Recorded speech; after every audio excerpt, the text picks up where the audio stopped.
Hola, le has dado al play a una charla con Startup.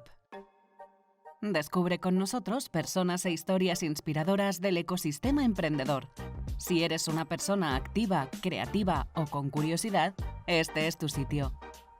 Para escuchar esta y más charlas, encuéntranos en Twitter, LinkedIn, Spotify y YouTube.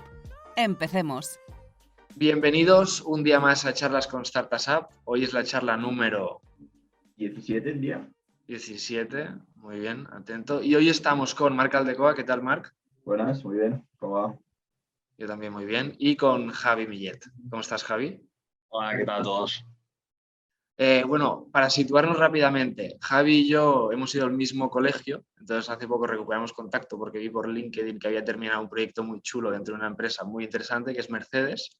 Nos va a contar en profundidad qué ha hecho, cómo ha llegado hasta aquí, su pasión por el motor y tal.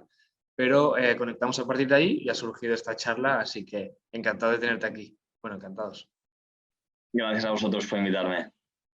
Y nada, hoy queremos desde nuestro punto de vista, perspectiva más de que hemos estudiado negocio, entender un rol que también es muy de gestión, que nos ha contado Javi, pero que luego la gente que trabaja en el proyecto pues es muy técnico, ¿no? Son ingenieros y son gente que trabaja en hardware y dentro de un mundo muy técnico. Entonces, por ahí nos vas a ir guiando un poco, pero la idea es empezar conociéndote a ti y saber cómo surge esta afición por el motor, tus primeros pasos, qué estudiaste y cómo te metes, ¿no? en este mundillo. Ya nos van a ir surgiendo preguntas seguro, pero sitúanos.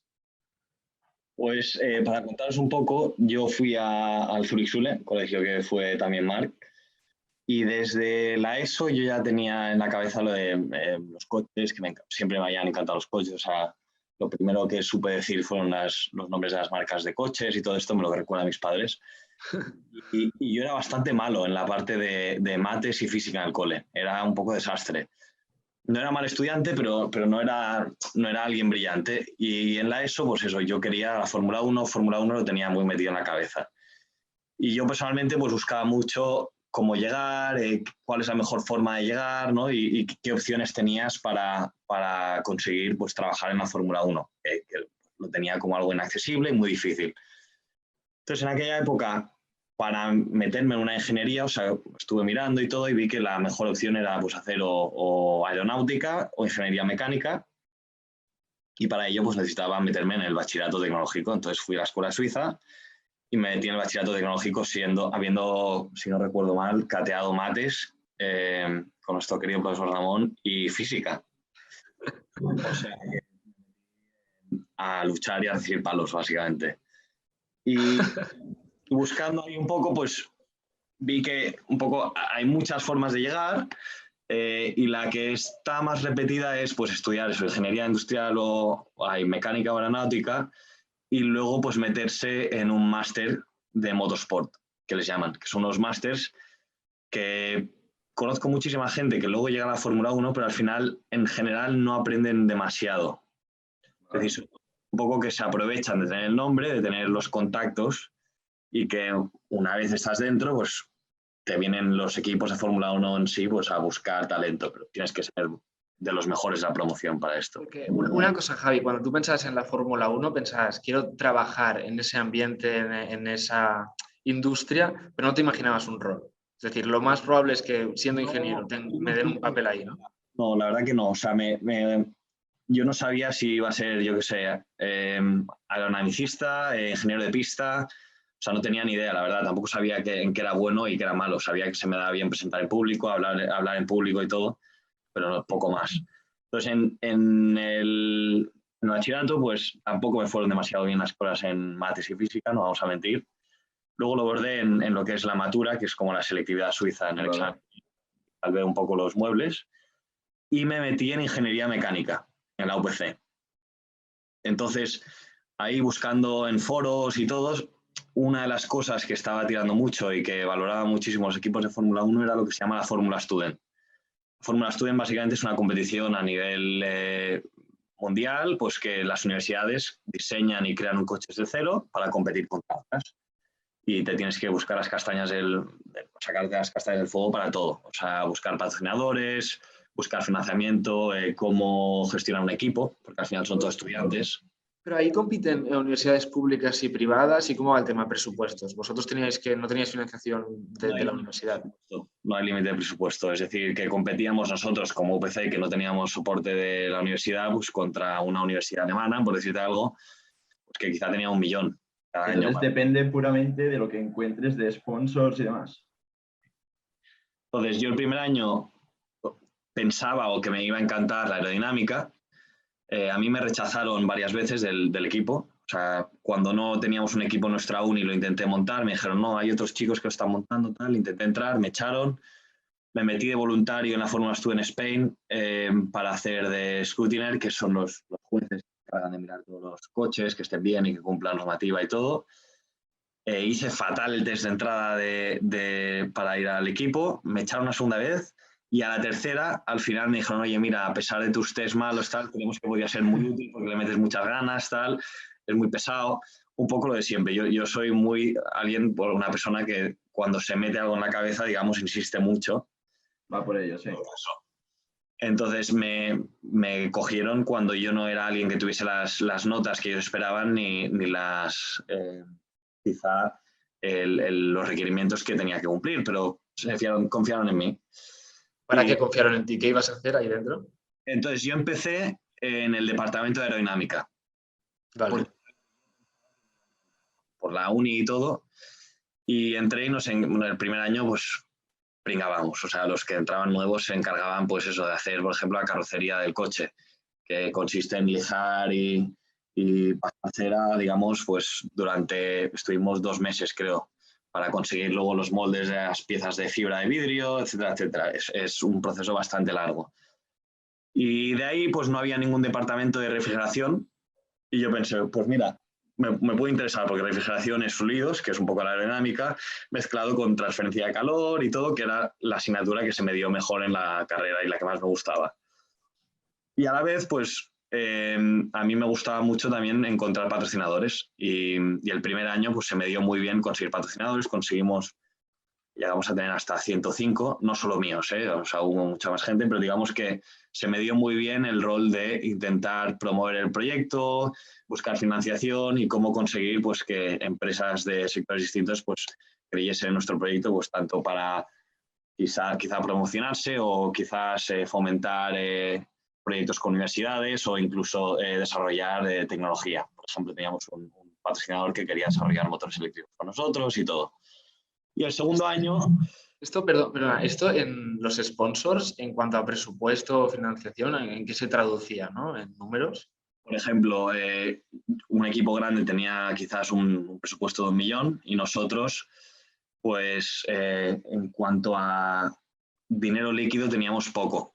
El coche podría estar valorado en unos 100.000 en cuanto al valor de todo lo que recibimos esa temporada, porque es un poco difícil. Pero claro, nosotros buscamos sponsors para que nos hiciesen todas las piezas. Vale. Pero luego siempre hay una realidad, que es que tú necesitas liquidez. O sea, hay una serie de gastos, tanto fijos como variables, que tienes que cumplir. Y esos eran los más difíciles, porque nosotros no teníamos, cuando empecé, ninguna ayuda a la universidad. 0 euros. Entonces, conseguir un patrocinador que metiese dinero era lo más difícil. Lo complicado, ya. Tubos, cortar de tus tubos para el chasis o una empresa que hace moldes, tal, pues no es tan difícil, pero una empresa coger y decir, oye, mete dinero, literalmente, es lo que más cuesta, es lo más difícil de encontrar. Y el segundo año, pues como se me dio bien buscar patrocinadores y esto, me escogieron en el equipo para llevar toda la parte de management y marketing como chief, que eran como digamos las 5 personas que se encargaban de todo el equipo, y en paralelo seguía con la parte de refrigeración. Y de ahí pues empecé a aplicar, porque yo ya os he dicho, Fórmula 1 era mi target. Ya estabas en cuarto, entiendo, entonces. Sí, esto, bueno, yo he tardado 8 años en sacarme la carrera, esto ha sido en paralelo. Entonces yo empecé a aplicar, es decir, cosas que yo podía hacer en paralelo con la carrera.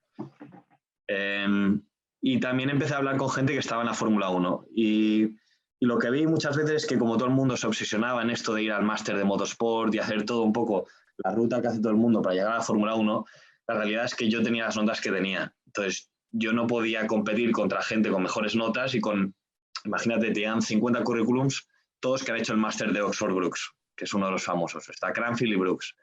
Yo no podía competir contra ellos porque tenía peores notas, tenía Fórmula Student, pero en cuanto a mi currículum no saltaba nada. Y entonces, hablando con Xavi Pujolar, que era un ingeniero bueno, del más famoso así español en la Fórmula 1, que era de Madremaña, se lo encontró un amigo, mi padre en una boda, no sé qué, le dijo, oye, pues pregúntale a ver si tengo su contacto. Y hablé con él y me dijo, mira, nosotros recibimos 50 o 100 currículums de todos de estos másters.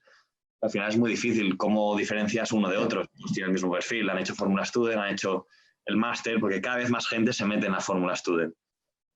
Y me dijo, tú que tienes alemán, y aquí es donde entra el de la suerte de tener alemán, idiomas, ¿por qué no te metes en la industria automotriz alemana? Te vuelves bueno en algo, haces un TFG bien parido de un plan concreto o algo, y luego de ahí aplicas a la Fórmula 1 como con esa experiencia, ese plus que los demás no tendrán.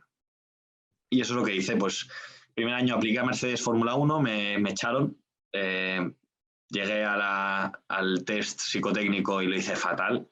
Mercedes, donde estaba ahora. Me echaron el primer año, luego apliqué a todo lo que se movía, quizás pues 500 sitios distintos, todos relacionados con equipos pequeños. Espera, mucha gente que está ahora buscando prácticas, quizá algunos nos escuchan y quieren entrar en su primer trabajo, es un ejemplo de la realidad, ¿no? de lo que hay que aplicar en muchos sitios y hay un día en el que das a la puerta correcta, ¿no? Además, si quieres algo concreto, ¿no? O sea, si tienes claro dónde vas, pues es insistir, ¿no? No hay más. Y pues de eso, 300 aplicaciones, una cosa así, ahora no me acuerdo, todas me dijeron que no. Y tuve tres que tuve suerte. Una fue un equipo de BMW de GT3, que es categoría muy pequeñita, amateur, que compiten en las Blank Paint Series por Europa. Me dijeron que sí. Yo no estaba como hay, pero me dicen en agosto no quiero dejar a mi equipo de Fórmula Student ni putearles. La cagué, luego no me hicieron ni caso. Luego me vino Porsche Motorsport, la división de carreras. Fui a la entrevista final. Estuve en el complejo de Weissach, que es como el centro de I+D de Porsche de la parte de carreras, que es donde desarrollan todos los GT3, GT2 y también los coches de carreras. Y está dividido, pues, Weissach en la parte de coches de calle y luego está el circuito de Flash y en el otro lado la parte de motorsport, todo lo que sería carreras. Y mi entrevista era para unas prácticas en la parte de motorsport. Total, que llegó a la entrevista, todo fue muy bien. Yo creo que lo hice bastante bien y a la salida me dicen, oye, ¿pero dónde está tu móvil? Y yo me había olvidado de dejar el móvil en la recepción. ¡Ostras! Volkswagen en esto es, o sea, te ponen pegatinas. Y yo además pedí que me hiciesen un tour por la fábrica porque quería verla. Total, que justo al salir me revisaron todo el móvil, una alarma, se volvieron locos, todas las fotos, todos los vídeos y me dijeron, bueno, usted no vuelve a pasar por Porsche en su vida. O sea, cuando una entrevista final normalmente siempre te tienen que dar feedback. No dieron nada. La perdí, estuve tocando, perdí aquello que era mi sueño, primera vez ya al palco. O sea, ya había aplicado, consigo a alguien que me conteste y no me coge por culpa mía por no haber dejado el... Wow. Llegué jodidísimo, en plan, qué putada, pero justo al día siguiente ya empecé a aplicar a Porsche a fondo. Pero a mí me dijeron, oye, ya te avisaremos si hay alguna yo deja de aplicar, ¿sabes? Y yo estaba rayado, la verdad. Y luego, pues, AMG en Alemania siempre tenían posiciones, pero estaban muy metidos en la Fórmula Student. Tenían equipos bastante tochos alemanes que metían pasta y yo nunca apliqué porque pensaba, aquí no me cogen ni de coña. O sea, tienen equipos específicos que llevan un tráiler de Mercedes grande para darles apoyo. ¿Qué coño voy a hacer yo como un tío que con mis notas, que no acaba la carrera, tal? Y apliqué a una posición de Project Management en AMG y me convocaron para la entrevista final. Y esa sí que ya me la preparé bastante bien. Un amigo mío me ayudó para hacer el PowerPoint bien currado porque te hacían hacer una presentación, luego pues varios real cases y esto. Y fui a la entrevista y la verdad que muy bien. Al final me cogieron y me dijeron que... ¿Dejaste el móvil? Dejé en Mercedes son más laxos. O sea, vale. Es el grupo Volkswagen que son muy tiquismiquis con esto, que te tapan el móvil y todo. En Mercedes, yo por ejemplo he estado trabajando 3 años y también en Alemania puedes ir con tu móvil normal sin tapar ni nada y se fían de ti. Si haces alguna foto o esto, la multa es millonaria y no vuelves a pisar Mercedes. Y me dijeron que me cogieron por eso, porque se veía que tenía muchas ganas de trabajar ahí. No era, o sea, yo como que demostré mucho que aquello era como el no a más para mí. Y entré 6 meses de prácticas en AMG como prácticas Erasmus para el clase G. En su día el clase G AMG, que es el cuadradote este de Rusaco. Sí. Que, Muy El guay. G-Wagon, ¿no? El G-Wagon. el G-Wagon, que o te encanta o lo odias. Yeah. Y mi trabajo ahí era ayudar un poco al project manager. En plan, pues yo en concreto, mi proyecto personal era lo que sería el prototipo del clase G que presentaríamos en Ginebra. Había expuesto, pues yo encargarme de todos los eventos que tenía que cumplir, que todas las piezas llegasen a tiempo. Si había que reemplazar algunas piezas, encargarme yo pues de hablar con toda la gente de proveedores para que llegasen, qué teníamos que cambiar, revisar que todo estuviese bien antes de enviarlo, planificar un poco qué eventos tenía que cumplir o los deadlines que tenía que cumplir el coche en sí. Y luego también ayudar en project management. O sea, cuando el project manager no podía ir a según qué reuniones o hacer según qué cosas, pues me encargaba yo. Y, Vale. y me Una cosa, perdona que corte, pero te has saltado el paso de, entiendo, te moviste para hacerlo de Mercedes, te fuiste en Affalterbach, al lado de Stuttgart. Vale, al lado de Stuttgart. Y como primeras sensaciones, ¿qué significa, ¿no? Trabajar en Mercedes? Como empresa y como, no sé, cultura, cómo te reciben y qué sientes, ¿no? Al estar en una organización así. Mercedes, digamos que se diferencia mucho entre Daimler, lo que sería Mercedes normal, el grupo Daimler, y AMG, que es la división deportiva. La división deportiva al final la compraron ellos y ellos como se sienten un poco distintos. Entonces la filosofía a mí me gustó mucho porque se parecía, dentro de lo que cabe, siendo coches de producción, a un equipo de carreras. Te daban, por ejemplo, ropa de AMG que podías llevar, que esto no te lo da ninguna otra empresa, solo lo hacen en Mercedes, como apunte. O sea, también en la Fórmula 1, Mercedes son los únicos que dan. Parece una tontería, pero ya te hace sentir como parte de un equipo. Yeah. Toda la gente tira hacia el mismo sentido. Muy buena cultura de trabajo, en plan, curraban muchísimo. En Alemania, además, están limitadas las horas que puedes trabajar al día. Tenían multas porque la gente trabajaba más de eso. Y era un poco el ambiente de trabajo rollo carreras, pero más tirado a coches de producción, de todo último momento, más caótico, más desorganizado, la gente apretando, más presión, deadlines más cortos y un poco el push, push, push.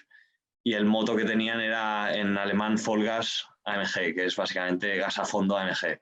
Entonces, cuando te ibas, estabas quemado o tal, o tenías al jefe que te daba por saco y que tenías un millón de cosas por hacer, pues era como Vollgas, gas a fondo, gas a fondo. Y me moló bastante. La verdad que me gustó bastante la experiencia ahí. También podías conducir mucho de los coches. Claro, llevé AMGs con, esto debía tener, no sé, esto era el 2017, ahora no me acuerdo cuántos años tenía, pero era la leche. O sea, también te mandaban limpiar el coche del jefe y tú estás encantado porque el jefe tenía una AMG, tú tenías que conducir, o cuando traían los prototipos que probaba AMG de Nürburgring, pues tenías los becarios a los que los llevaban al parking y todos los apretábamos, reventábamos algún motor de pruebas y al jefe le daba igual porque al final tienes que probar que el más capullo de los consumidores pues aguante, ¿no? Te interesa que los becarios aprieten al coche y lo quemen un poco, ¿sabes? Y la verdad que me gustó mucho, disfruté muchísimo ahí. Sí que es verdad que mi jefe, y esto ya os contaré a la comparada con Inglaterra, me decía que a veces era demasiado bromista yo y que me faltaba un poco de seriedad. Luego acabé súper bien, siempre me dijeron que quería que volviese y esto. Y cuando estuve ahí me dijeron, oye, mira, pues tenemos la división, porque Mercedes, digamos, toda la parte de Fórmula 1 está en Inglaterra, tanto la parte de motores como la parte de chasis del equipo de Fórmula 1. Me dijeron, oye, pues ahora la parte de motores estamos haciendo un proyecto muy guay que se llama Project One, que es llevar un motor de Fórmula 1 a un supercoche de calle, tecnología híbrida, baterías, motores eléctricos, es una pasada de proyecto. ¿Por qué no miras de aplicar ahí?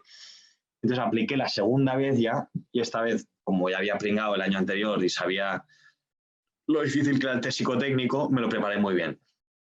Yo soy muy malo en los test lógicos y preparé una barbaridad.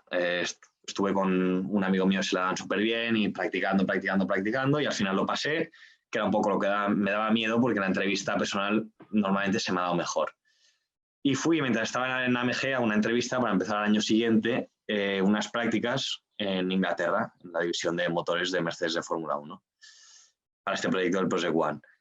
Y la verdad que la entrevista fue durísima, fue mediodía, pero me gustó, porque al final me di cuenta de que cuanto más presión tenía, se me daba mejor, digamos. Y fue una entrevista muy cañera, pero preguntas técnicas, preguntas de resolutivas cuando te falta información. Una entrevista muy jodida, probablemente la más jodida que tuve hasta entonces, pero lo hice bastante bien, incluso me equivoqué. O sea, en la entrevista era un caso de estos de, oye, se estampa un avión en Canadá y salvas 30 utensilios. Ordénalos en prioridad de más a menos importante y ¿qué harías? ¿Te quedarías donde estás o te moverías? Y yo dije que había que moverse, que había que irse de ahí, y luego te dan lo que dicen los Navy SEALs, que te tienes que quedar en el sitio, que todo está muy, muy regulado y que al final saben dónde se ha estampado un avión y que te pueden ir a buscar. Y yo dije todo lo contrario. Y te decían que eran como 40 kilómetros en nieve para el siguiente poblado y yo dije, ostras, fácil. Fall gas, tú ibas diciendo fall gas.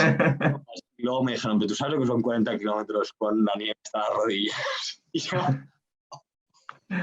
les gustó porque me di cuenta que me equivoqué y luego lo reconocí, pero convencí a los demás para hacer esto, digamos. O sea, a pesar de ser una decisión errónea, demostré un poco que podía convencer, que podía trabajar en equipo y todo esto, que es lo que buscaban. O sea, en Mercedes, lo que más me sorprendió tanto en Alemania como en Inglaterra fue que, a diferencia de otros equipos y otras marcas, no se fijan tanto en las notas, no son tan exigentes en cuanto a queremos el perfil académico ideal, sino más bien cómo encajarías tú dentro de este equipo. Y esto es lo que a mí me encantó y creo que es una de las razones por las que luego se les ha dado tan bien y les ha ido tan bien en la Fórmula 1 y han ganado 7 años seguidos. Creo que se fían más y quieren conocer más a cómo trabaja una persona y cómo se desenvuelve o cómo podría trabajar en tu equipo, más que quizás alguien que es brillante técnicamente, pero no sabe trabajar en equipo, no sabe solucionarte problemas que te vienen de un día para otro, en plan, oye, esto lo necesitamos para mañana, ¿cómo lo hacemos? Pues ser brillante, pero si no tienes el tiempo...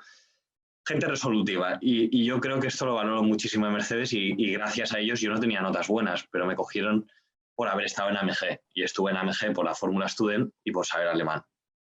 Esa es la realidad. Vale. Ahora, antes de entrar también en cuál fue cómo es este proyecto que cuentas, ¿no? Y tu rol ahí dentro y lo cerca que está de la Fórmula 1, pero a priori, cuando dices la Fórmula 1 en Mercedes está en Inglaterra, ¿cuán importante es para Mercedes la Fórmula 1 en marca y en presupuesto, ingresos, tal? La Fórmula 1, la gente se piensa que viene de I+D, todo el presupuesto viene de marketing. Esta es la realidad. Por ejemplo, nosotros los 3 proyectos que tenía en Mercedes, aparte de Powertrain, Fórmula 1 venía de marketing, el Project One venía de AMG, o sea, la división deportiva de Mercedes. Fórmula E venía de marketing, la fórmula eléctrica, que luego os contaré un poco por qué hacemos todos estos proyectos. Y luego otro proyecto que se llama el EQXX, que ha sido presentado hace poco, que es como un coche eléctrico para conseguir mucho mango en autonomía, como el eléctrico del mercado. Este sí que venía de la parte de Mercedes-Benz Research and Development. Pero todo el presupuesto de Fórmula 1 viene de marketing. Y para que os hagáis un poco la idea, en su día se publicaron las cuentas. Todo esto es bastante secreto y yo tampoco tenía acceso, pero sé pues, que estamos hablando de 500 millones anuales más la parte de motor que podrías contar de que estás hablando de 100, 200 millones. Fácilmente, eso, 500 millones para arriba y quizás llegando a algún año de desarrollo pico a casi 1.000 millones. O sea, una barbaridad. Esto es un equipo top. Equipo más pequeño, mucho menos, y ahora con el cambio de normativa han limitado el presupuesto a 150 o 175 millones anuales. Y esto cambia las cosas, pero... Di, Martí. No, vosotros que al final, como decías, lleváis como 7 años ganando, ¿os sale a cuenta? Es decir, creo que los demás de equipos es al final marketing y es quemar esos millones al año porque tienes que estar ahí. Los que ganan, que al final pues siempre hay 2 o 3 equipos hasta ahora, siempre hay 2 o 3 equipos, ¿os sale a cuenta o cuál es el premio, ¿no? Para los que ganan el Championship? Mercedes no pierde, pero tampoco gana. O sea, lo que hace Mercedes muy bien, el grupo Daimler, es que pone muy poco. si tú ves cuánto, la parte del equipo de Fórmula 1, luego la parte de motores es otra cosa, pero en el equipo de Fórmula 1 en sí, Mercedes en su día ponía, no sé si 70 millones de los 500 estos o 400 que te estoy hablando. Vale. El resto era patrocinios, Toto Wolff tenía parte del equipo, en su día Niki Lauda. Mercedes lo hizo muy bien, en esto lo hizo. Y dijo, mira, nosotros, las marcas muchas veces han tenido muchos problemas porque no solo es dinero. Es decir, Toyota ha metido muchísimo dinero, en su día también se metió BMW, no consiguió ganar, Porsche nunca ha ganado, Audi tampoco. No es solo el dinero. Entonces lo que hizo muy bien Mercedes, yo creo, es vamos a ir a alguien con mucha experiencia, vamos a darles esos procedimientos o esa parte de Mercedes que puede serles útil, pero vamos a dejarles trabajar. Sean Mercedes, pero ellos saben cómo funciona la Fórmula 1 y vamos a confiar en ellos. Y yo creo que esto ha sido lo que les fue mejor. Porque Toyota en su día, por ejemplo, no entendía muy bien cómo funcionaba la Fórmula 1, tenía la mentalidad japonesa de todo perfecto, tal. Pero al final, pues si tienes que llegar tarde a alguna carrera, probar o arriesgar con algo, esta mentalidad no encaja mucho. Con los alemanes igual, por eso, si te fijas, Mercedes, ¿qué hizo? No, a Inglaterra, es Mercedes sí, pero el equipo está en Inglaterra. Y esto se ha notado. Entonces, en la parte de motores, como ahora se llaman powertrains en vez de motores, que son híbridos, a Mercedes le interesa meter dinero ahí. ¿Por qué? Porque desarrolla muchísima tecnología. Y con esta tecnología que ha desarrollado, pues por ejemplo ahora se hace el Project One, este hipercoche para llevar la tecnología de la Fórmula 1 a la calle, el EQXX este del que estamos hablando. Es decir, donde he estado yo hasta ahora es como un centro de I+D de powertrain bastante tocho. Y es el único equipo, la única escudería que realmente desarrolla todo ellos mismos. O sea, normalmente te dicen, no, Ferrari o Renault o Honda, ellos no desarrollan todo su powertrain. El motor eléctrico se lo hace otra empresa que muchas veces integra el powertrains. El motor... Red Bull, por ejemplo, ¿no? Creo que era, o obviamente. Al final... o quizás tienes que los pistones o el motor lo desarrolla AVL en Austria, los pistones los hacen Mahle en Alemania, que esto se lo hacen a Ferrari. Y Mercedes lo que tiene muy bueno es que ellos mantienen todo ese I+D y ese know-how en su propio equipo y esto les da una ventaja, que es que quizás el producto luego no sale tan bueno, pero saben, digamos, extraer más rendimiento de todo el sistema en conjunto. ¿Por qué? Porque lo tienen todo en el mismo sitio. Entonces, si peta algo del inversor, puedes ir a ver al tío del inversor y decir, oye, mira, pues esto, ¿cómo podemos cambiarlo para que interactúe mejor con el motor? Que de la otra forma tienes el motor que está hecho no sé dónde y la batería en Pekín. Y hacerlo trabajar junto es lo jodido. Y aquí es donde creo que Mercedes tiene una grandísima ventaja. Muchas veces no tiene el mejor componente, pero sabe extraer el máximo rendimiento a ese sistema que ya tiene. Vale. Y una pregunta que tenía, que me salió de ver lo de Fórmula 1 de Netflix, no es tanto del motor, sino de las partes de innovación de todo el coche Fórmula 1. Hay un mercado de secundarios, ¿no? Es decir, tú puedes, cuando se acaba la temporada, Ferrari puede ir a Mercedes e intentar comprarle el diseño del alerón trasero y sacar beneficios de ahí. Lo que hay es los segundos equipos, no quieren que se les llame segundos equipos, pero son equipos más pequeños que lo que sí que hacen es comprar piezas a un equipo grande. Vale. Listo. No es tanto Ferrari a Mercedes, porque son competencia directa y Mercedes no se lo vendería en su vida, pero sí, por ejemplo, lo que era Ford Racing Point, Force India, y ahora se llama Aston Martin, que ha cambiado de nombre en los 3 años 3 veces. Sí que, pues, hay cosas que no tienes la capacidad para desarrollar, porque no tienes el presupuesto, no tienes la gente o lo que sea, y dices, mira, pues lo vamos a comprar a Mercedes porque nos saldrá más barato. Y a Mercedes también le interesa porque, además, pues tienen más coches probando sus piezas y ellos pueden ver si funcionan bien, si funcionan mal, y es un poco win-win para ambos. Equipos más pequeños que han seguido quedándose independientes, como Williams, han sufrido y al final han tenido que caer a esto. Eran muy críticos porque decían que se perdía el espíritu de la Fórmula 1, porque al final, pues eso, tienes los 3 grandes equipos y luego estos segundos equipos que quizás o no les compran muchísimas piezas.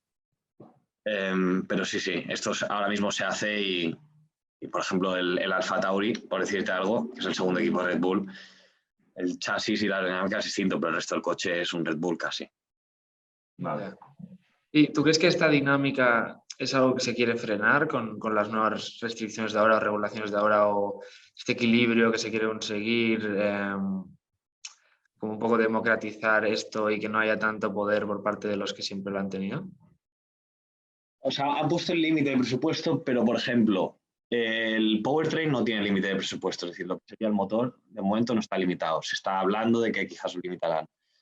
Luego, los sueldos de los, creo que son los 3 altos directivos del equipo más el piloto no están limitados. Y luego, esto es una realidad, la realidad, vale, sí han puesto el límite de presupuesto, pero los equipos hacen trapis para sacarse. Por ejemplo, hablando de estos segundos equipos, no pondré nombres, pero hay muchos que tienen un segundo equipo y le dicen, vale, pues este segundo equipo, nosotros quizás le ayudamos en una temporada, pero luego a la siguiente sus ingenieros trabajarán para nosotros y desarrollarán piezas para el equipo principal. No lo sabrán porque solo habrá un contacto de una persona a otra, es decir, no habrá un contacto directo para poder, digamos, esconderlo mejor a la FIA y todo esto.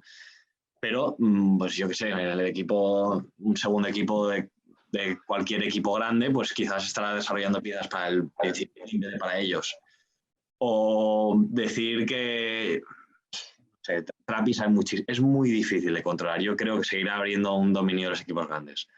Quizás en 4 años, cuando ya, como será muy difícil o será algo más difícil gastarse más dinero, sí que se igualará más. Pero yo creo que el primer año, como al final se están desarrollando los coches ahora, que no hay límite de presupuesto. El año que viene aún. Claro, el año que viene ganará el que más pasta haya metido estos años. Y como no hay límite de presupuesto, 2022 que verás que los que más dinero se han gastado serán los coches más rápidos. Luego eso irá, digamos, convergiendo a que todos los coches se igualen más, porque es lo que pasa cuando no cambias la normativa, los coches tienden a igualarse un poco más porque no hay tantas diferencias, no puedes tener una idea loca que saque mucho rendimiento porque al final como todo está igual, digamos, ya todo está aprobado, todo ha salido como ideas revolucionarias. Pero de momento 2022, por mucho que lo vendan, no... Vale. 2022 va a ser... No habrá cambios. Quizás habrá un cambio de que, yo qué sé, de repente gana un Ferrari o Red Bull, que este año está muy fuerte, pues quizá el año que viene pincha más o sale... Pero será... Pero no habrá Williams en la parrilla. No, Williams... En el podio. O sea, no. Eso no va a pasar. Y volviendo un poco a tus segundas prácticas, que estabas en el proyecto One.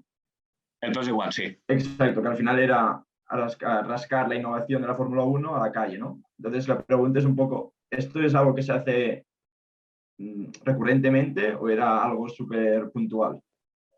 Esto las marcas lo han vendido siempre. O sea, es su razón para entrar en la Fórmula 1. Un poco es muy difícil también medir cuánto Mercedes ha sacado beneficio de estar en la Fórmula 1 o no. Pero si pones los números, Mercedes en 2010 cuando entró era la tercera marca premium y desde el 2012 hasta ahora ha sido la primera marca premium mundial. Si es debido a que ganan en Fórmula 1 o no, nunca lo sabrás. Es muy, muy difícil de evaluar esto. Pero es una realidad que desde que están en la Fórmula 1, Mercedes va como un tiro. Yeah. Esto es una realidad. Entonces, siempre han vendido que se traslada tecnología de la Fórmula 1 a la calle. Esto es verdad, pues con la suspensión activa en su día, el ABS, el control de tracción y todo esto. Hoy en día hay mucho escéptico y mucho hater que dice que no, que esto ya no existe. Sigue habiendo tecnologías. Por ejemplo, yo en el Project One, pues ¿qué ves? La tecnología híbrida. La parte eléctrica del proyecto es muy interesante. Estás hablando pues de motores eléctricos que tienen una eficiencia altísima, que te interesa mucho, y todo lo que investigues ahí, pues luego Mercedes lo puede trasladar y abaratando los costes a coches de calle. O desarrollar unas celdas, por ejemplo, de las baterías que sean muy punteras.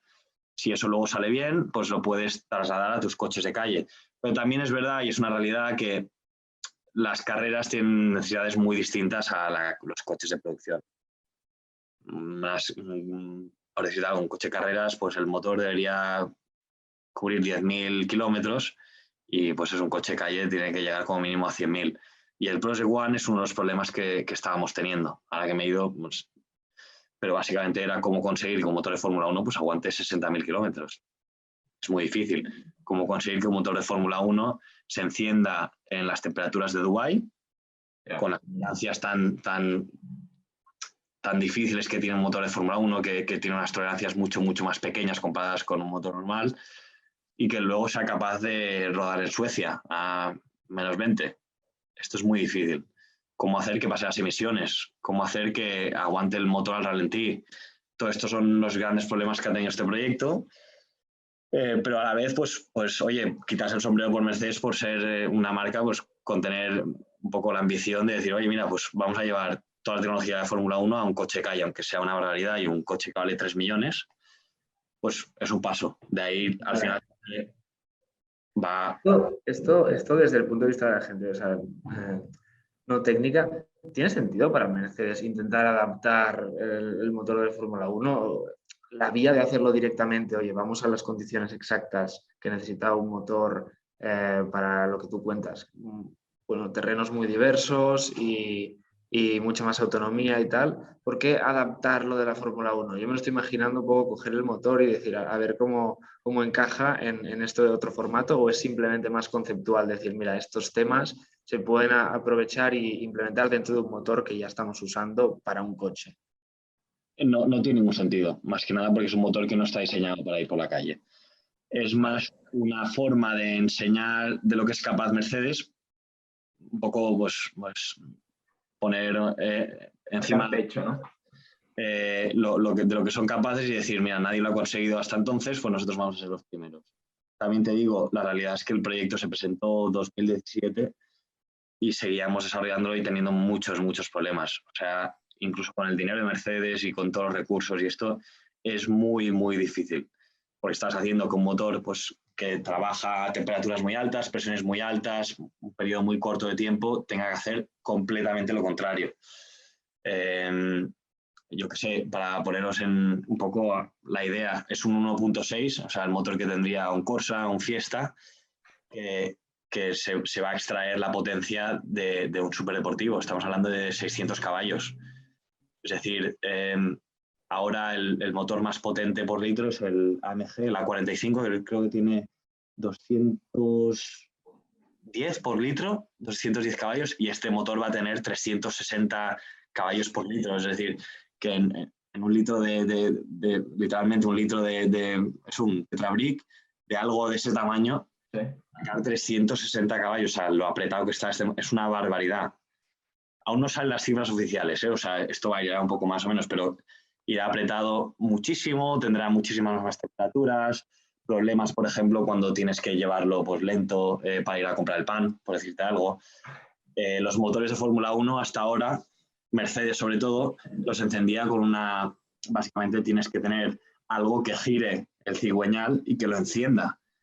Pretendes que esto, pues girando la llave, se encienda y, oye, mira, me voy a comprar el pan. Entonces, pues, tienes que desarrollar, por ejemplo, las temperaturas. Motor de Fórmula 1, como saca tanta potencia de algo tan pequeñito, tiene que las tolerancias y el rango de temperaturas de trabajo tiene que ser muy concreto. Entonces, tienes que desarrollar un sistema, por ejemplo, para calentar el aceite, calentar el motor antes de encenderlo. Es muy difícil.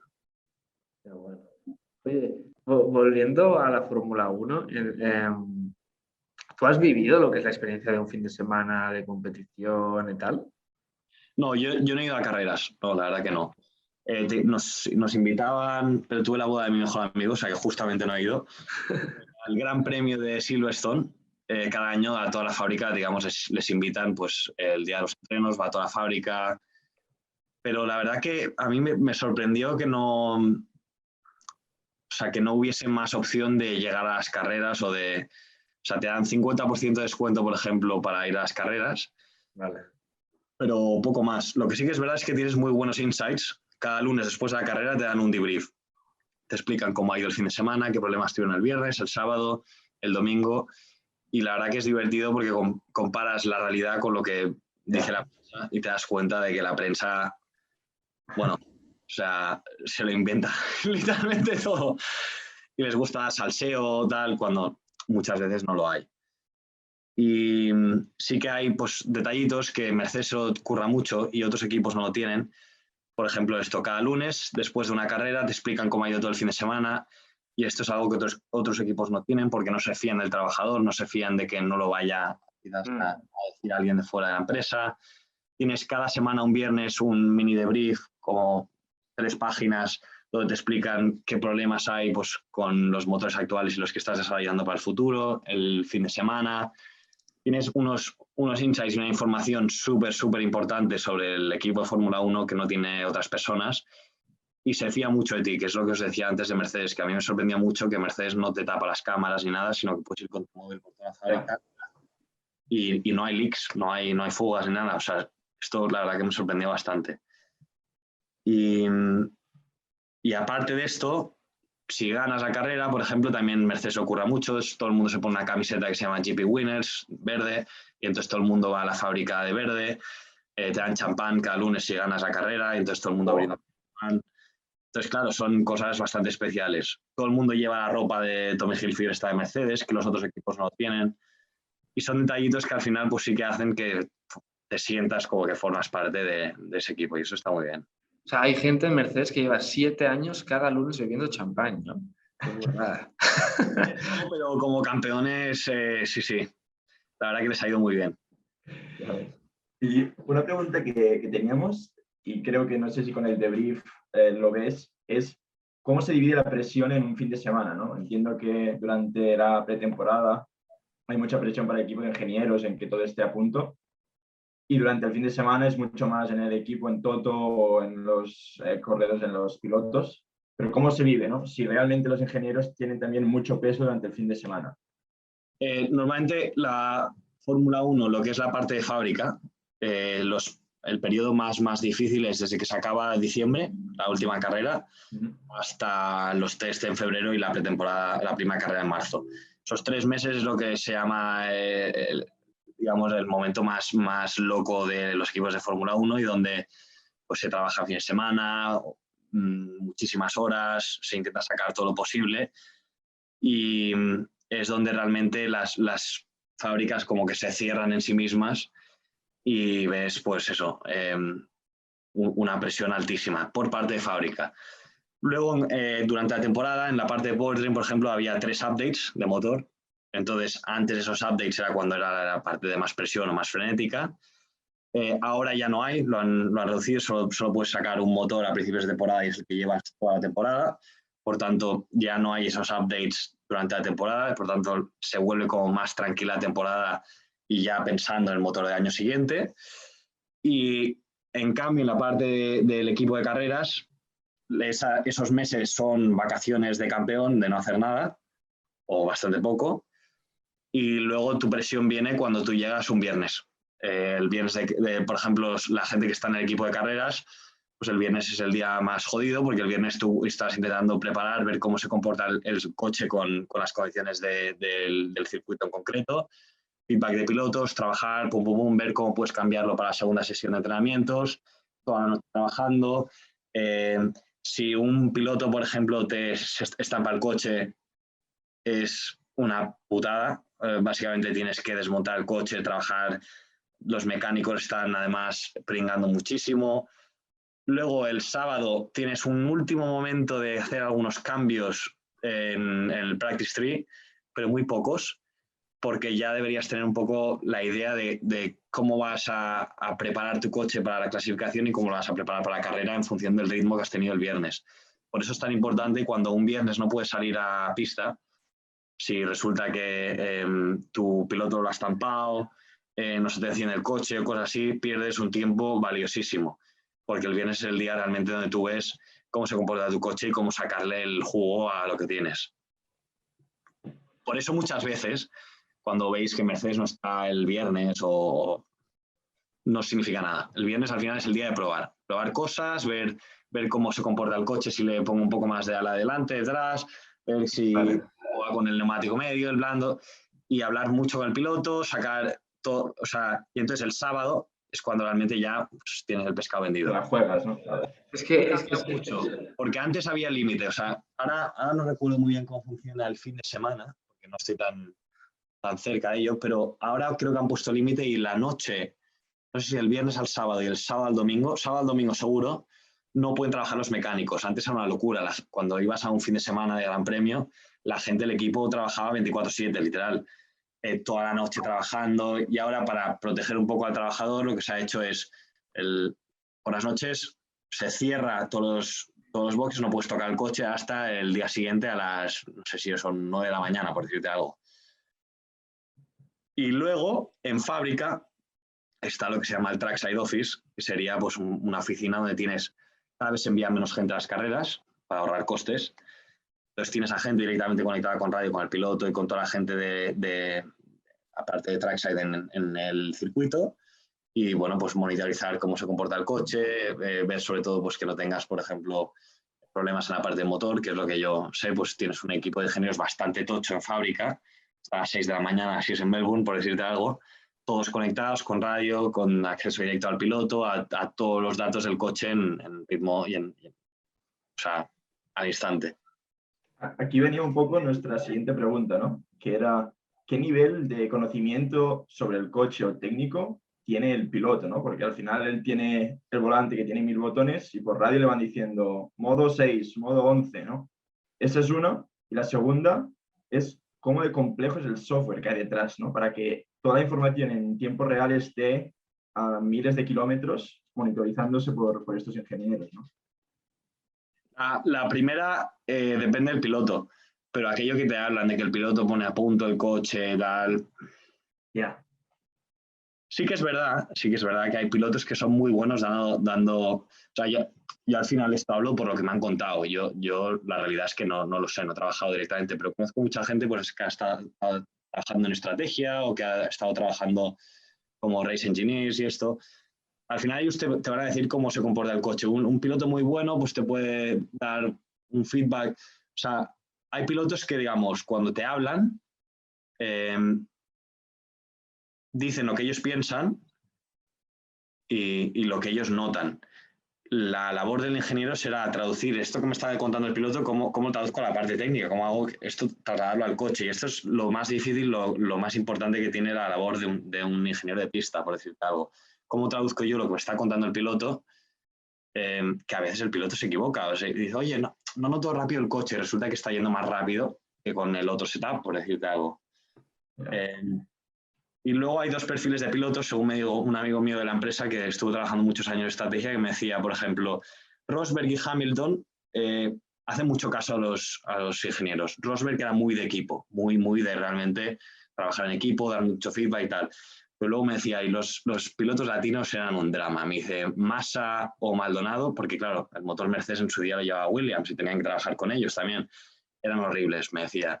Ellos no hacían ni caso a lo que les decías de cómo tenían que gestionar el coche, cómo tenían que gestionar la entrega de potencia y tal. Ellos se pensaban que sabía más que todo y los tiempos no salían. Entonces, sí que es verdad, se habla, por ejemplo, de que Carlos Sainz es bueno en esto.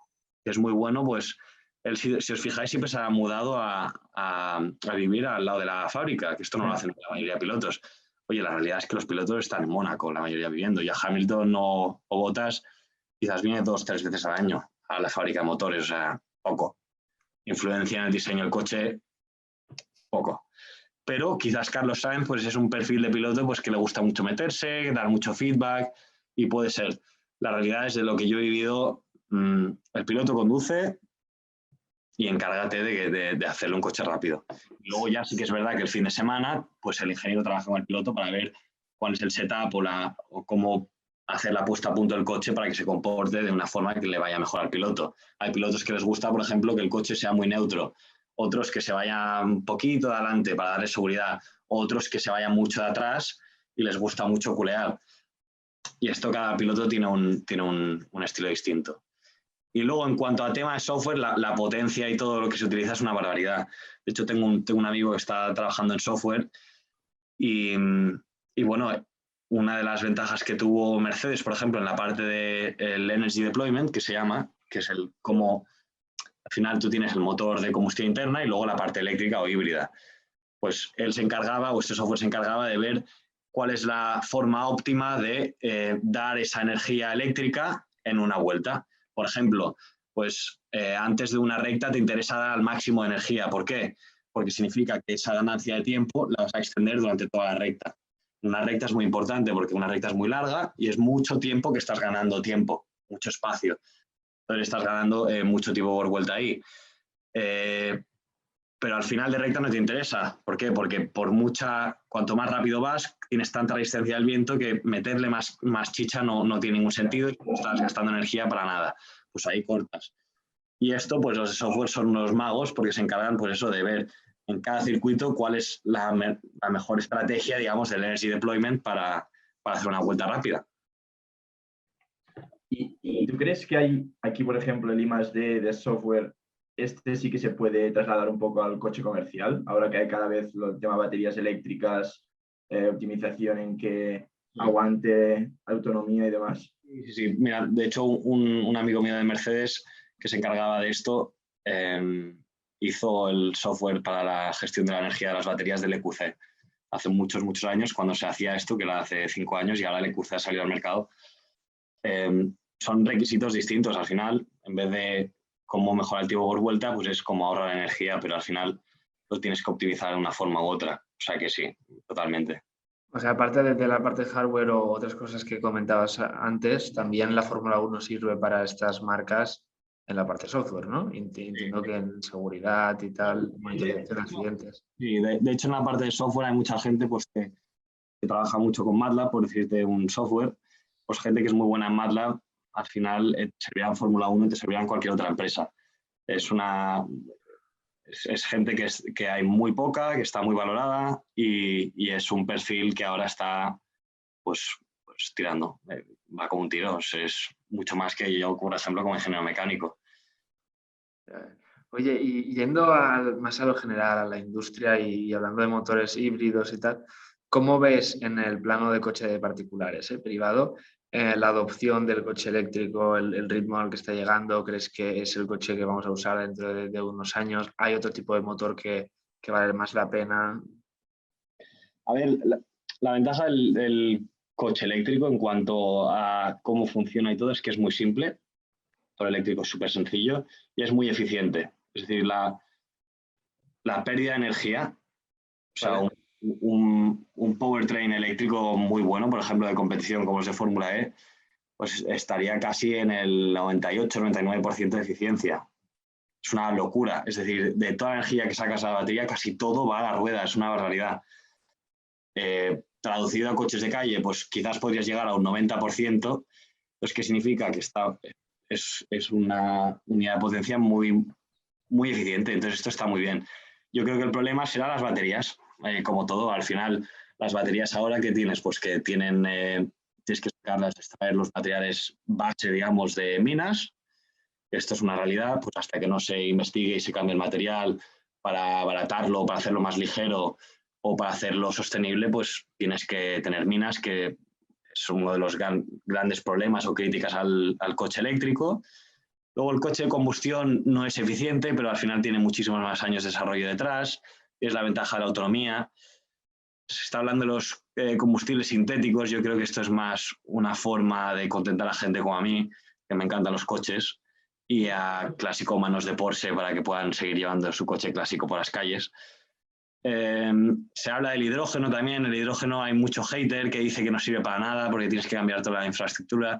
Bueno, pero la infraestructura al final también la has tenido que cambiar para crear en su día pues gasolineras que las puedes cambiar o puntos de carga, que es más caro, al final para el hidrógeno sí, pero bueno, también tiene una ventaja, que es que el coche de hidrógeno, la batería en sí es más pequeña, entonces eso significa que los recursos que necesitas para crear la batería son menores.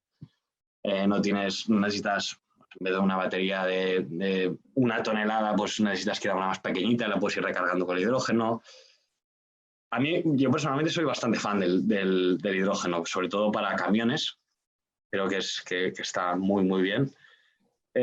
Y seguro que saldrán más cosas, pero yo creo que el coche eléctrico también ahora le está metiendo muchos recursos, irá mejor y saldrán seguro baterías que no necesiten ni iones, o sea, ni litio, ni cobalto, ni todos estos materiales que ahora están Porque cuando hablabas de la infraestructura de las gasolineras, ¿por qué se tendría que sustituir en el caso del motor de hidrógeno?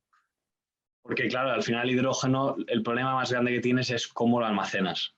Como tiene unos requisitos de presión, temperatura bastante específicos, tienes que cambiar, pues eso, una gasolina normal no puede tener, como tiene montada la gasolina ahora mismo, hidrógeno. Tienes que cambiarla, tienes que meter una inversión, tiene un coste. No te sé decir el coste, la verdad, pero lo tiene. Y luego los camiones también, por ejemplo, de transporte, el hidrógeno, supongo que deberían cambiar, también tienes otros requisitos. Entonces es un poco, si hay un poco de fomento o de inversión de los estados y de empresas en esto, pues puede tirar adelante. Y si no, pues será algo que se queda ahí como en stand-by. Y ahora que estamos hablando de tema eléctrico, también tema que el coche se conduzca solo, y cómo ves el tema Tesla, ¿no? Va un poco ligado. Si crees que es tipo de empresa que va a poder ser replicable, el tema del software para ayudar a la autonomía. O sea, Tesla en sí, yo creo que han revolucionado los coches eléctricos, es una realidad. Estaban muy cómodos las empresas de toda la vida del sector de automoción. Ha llegado una empresa y les ha pasado la mano por la cara, esta es la realidad, y tiene una tecnología eléctrica que está por delante de sus competidores. Entonces ahora todos están poniendo las pilas para intentar superar a Tesla. Entonces, lo de Tesla la verdad que es increíble. ¿Qué tiene Tesla bueno? Que yo creo que no tiene ese miedo al cambio que tiene una empresa más conservadora, por decirte, de Mercedes. Y han probado cosas, se han centrado mucho, pues, digamos, en segmentos o en un perfil de cliente que las otras marcas han dejado de lado. La batería, la tecnología de baterías que Tesla, digamos, ha desarrollado, se ha metido mucho, es superior a su competencia, la electrónica igual, el software también de optimización de la entrega de la energía también es mejor. Entonces, ahora hay proyectos, por ejemplo, yo el que conozco, que es el de Mercedes, el EQXX, la idea es superar a Tesla con este proyecto para trasladar esa tecnología a los Mercedes de calle, pero esto habrá que verlo, habrá que ver si la realidad es así o no. Y un poco intentar superar o igualar a Tesla en la parte donde ellos te ganan y luego vender esas cosas que Tesla no te puede ofrecer, como por ejemplo tener un coche clásico. Hay gente que no odia esto de que un coche eléctrico, porque a veces tiene que parecer un avión o una nave espacial, porque no puede parecer un coche normal, ¿sabes? De un interior bonito, de estos que te gustan, que a la gente que conozco que el interior de Tesla no le gusta nada, porque es como muy simple, tiene una pantalla en medio y le gusta más pues el interior eso de un Audi, de un Mercedes. Total. Oye, y antes nos contabas que este proyecto, el Project One de Mercedes, se acababa para ti ahora y tienes un nuevo reto, ¿no? Cuéntanos qué tipo de reto es, si puedes contar dónde y poco, sí, desde dentro, desde cómo lo estás viviendo. Sí, me voy al equipo de carreras de Red Bull ahora, de Fórmula 1. La verdad que el cambio, yo solo he trabajado para Mercedes hasta ahora, o sea, el cambio me costó bastante decidirlo, pero fue básicamente porque en Mercedes me habían prometido ser program manager, que era un poco lo que yo tenía en mente, en target, y vi que mi jefe se fue, tampoco llegué a tenerlo y lo veía como que estaba haciendo las funciones, pero sin recibir realmente el puesto en sí. Y vino Red Bull y me ofreció ser un lead, llevar un equipo pequeño de personas, y me daba ese salto profesional que yo no me estaban dando en Mercedes. Y al final pues intenté ver si Mercedes estaba dispuesto a esperarme 6-12 meses si me lo daban, incluso cobrando menos, pero no se concretó en nada y decidí pues eso, irme a Red Bull. Entonces la posición que haré en Red Bull se llama Customer Supply Lead, y es básicamente el responsable de todas las piezas que Red Bull hace para sus customers, digamos. Sus customers son el segundo equipo, que es Alfa Tauri, el motorista, que es Honda. Si Honda, por ejemplo, necesita piezas para recrear un coche en su fábrica y ver cómo se comporta, pues yo seré la persona responsable en Red Bull para ellos, su punto de contacto. Si Alfa Tauri necesita piezas de la suspensión o de lo que sea de Red Bull y se hacen en Red Bull, pues yo seré el responsable para ellos. Y ser un poco pues la cara de Red Bull para ellos en la fábrica.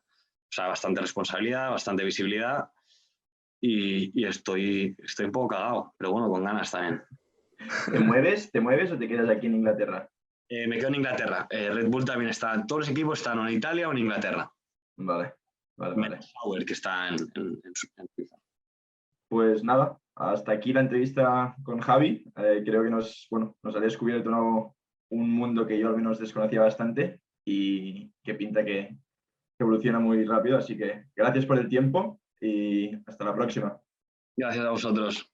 Y ojalá veamos un 2022 un poco distinto en Fórmula 1 y si no, que sea en 2024 o así, pero ganas de que el público en general se reenganche, ¿no? A esto también. Ahora este año con Red Bull, tenéis que ir ahora con Red Bull a muerte tú. Todos con Verstappen. Ya ves.